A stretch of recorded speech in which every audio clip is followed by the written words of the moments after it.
Hello everyone, Sandy Grove, registered nurse here again with Health Tracks at Home. I hope you're doing well. It's already August 28th. How did it get there? Or whenever you're watching this video, I don't know how we got to this point. The kids are back to school and some of them are going back to school next week. And it's an amazing time. It's just gone by so fast.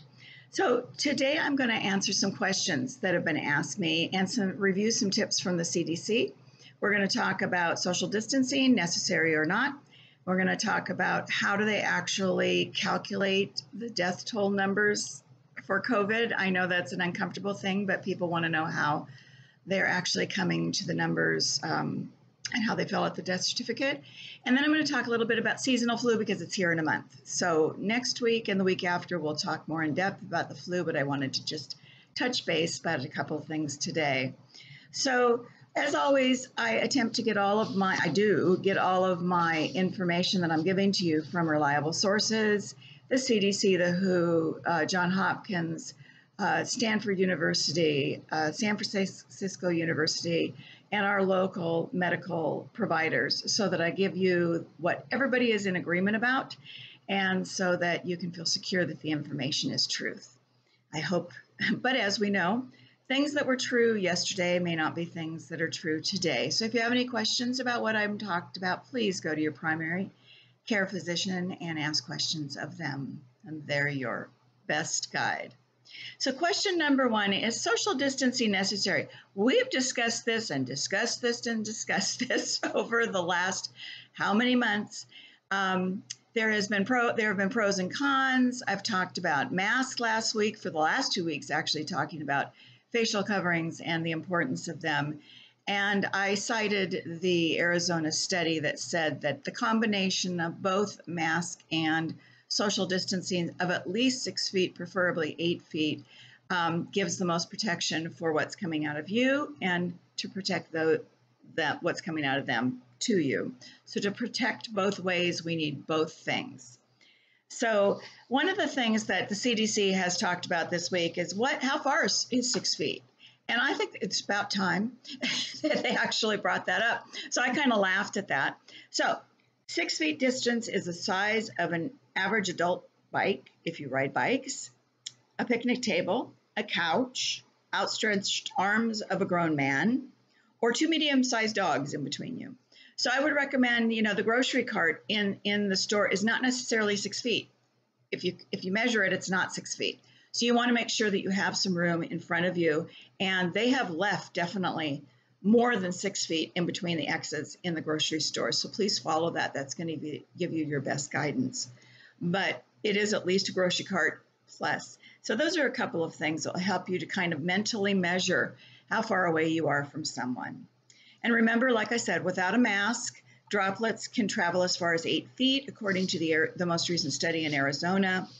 And that was on the sharphealth.com website under their mask information.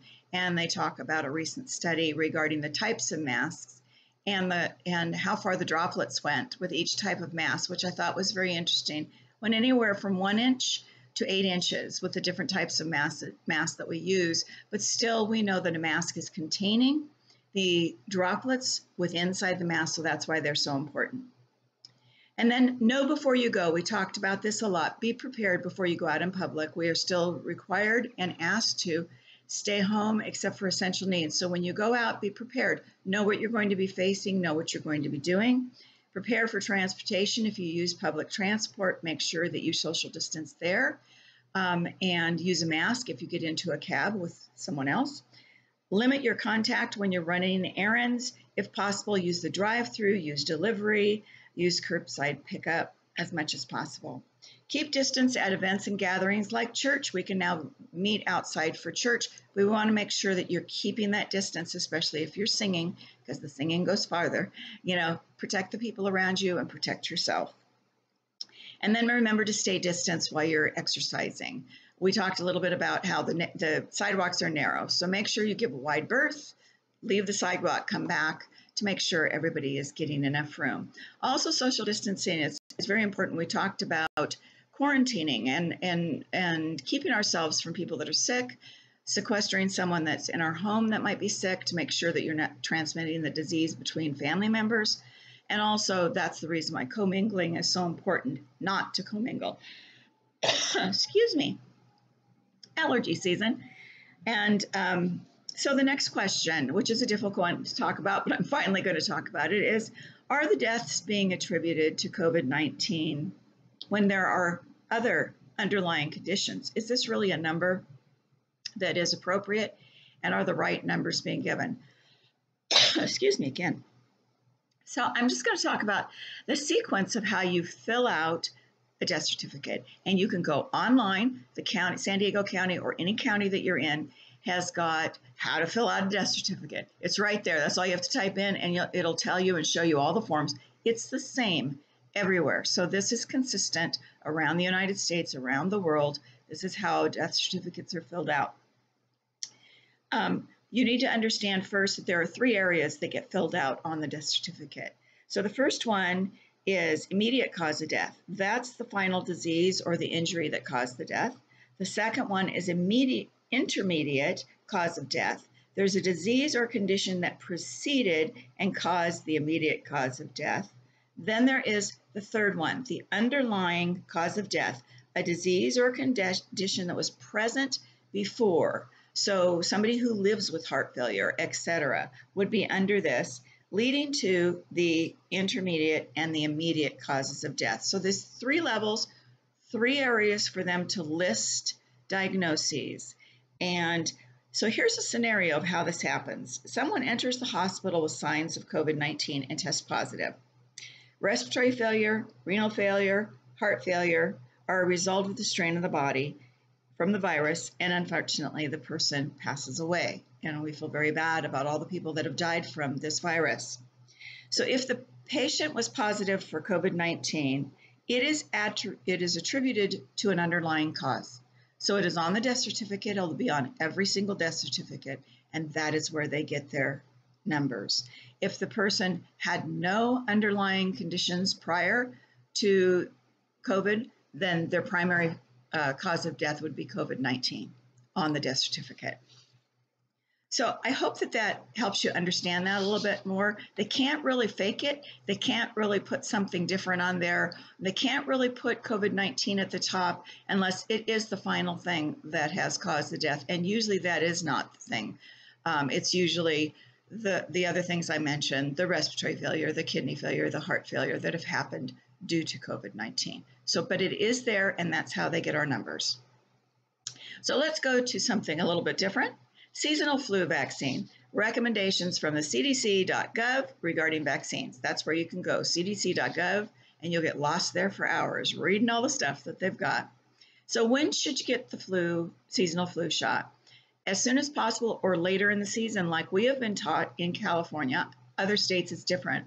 Later in the season, because we want to make sure that it lasts and we have immunity until the flu gets here. And it's usually January or February before we get the flu in California. However, this year they are saying that no one should get it early in July or August because they do not believe that it will last through the entire flu season. So they are recommending September, October, as they normally would for any seasonal flu season. And they are definitely, we're going to talk about why they're recommending that everyone have a seasonal flu shot this year. It's really going to decrease the stress on our hospitals and increase your chances of survival if you get COVID.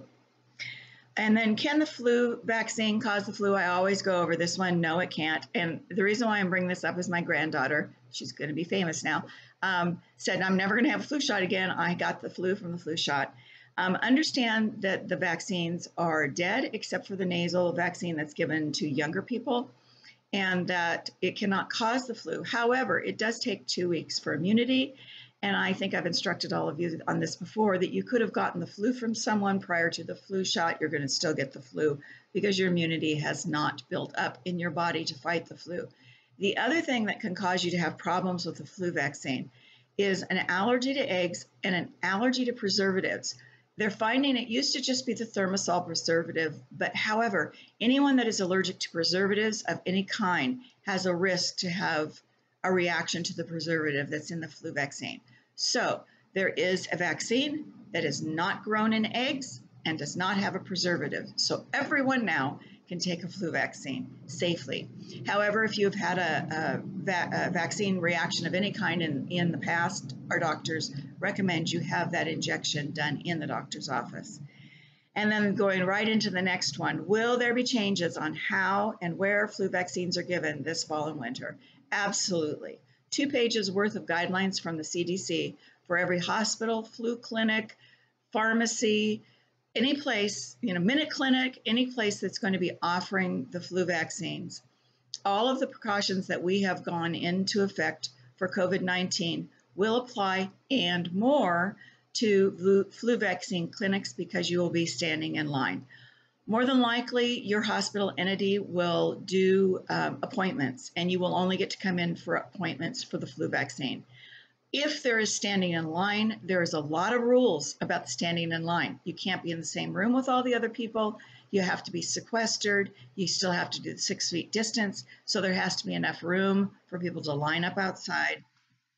So they've really done, if you want to go and read that, there's a special section on the CDC website regarding how COVID is affecting the seasonal flu. There will be masks, there will be shields, there will be gloves, there will be hand washing. They will look like they look when they're doing COVID screening for you. So it's going to be different. It's not going to be, oh, hey, here we are, we're getting our flu shots. It's going to be different.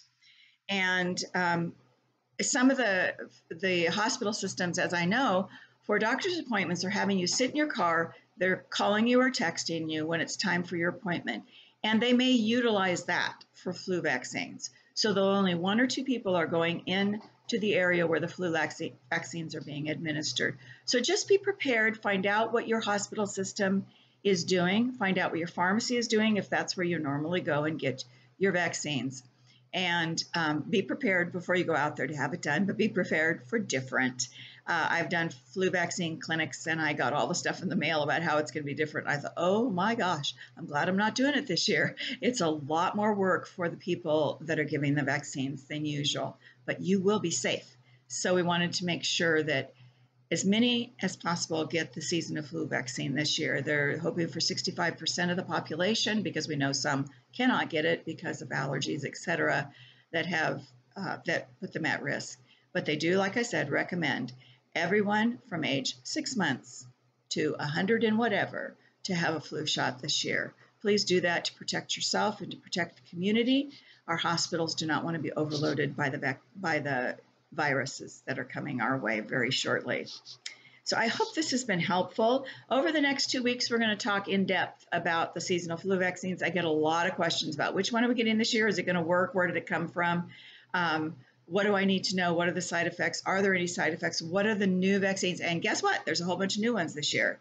They are not the COVID-19 vaccines. These are the kind of vaccines we have had for years and years and years. We just have new strengths, new recommendations that we'll talk about next week. And like I said, once again, as always, my information is gotten from reliable sources, but things can change from today to tomorrow. So make sure you check with your primary care provider if you have any questions about this information, and definitely follow their guidelines for the seasonal flu shot. You take care and God bless you. It was a great pleasure to be with you again today. Bye-bye.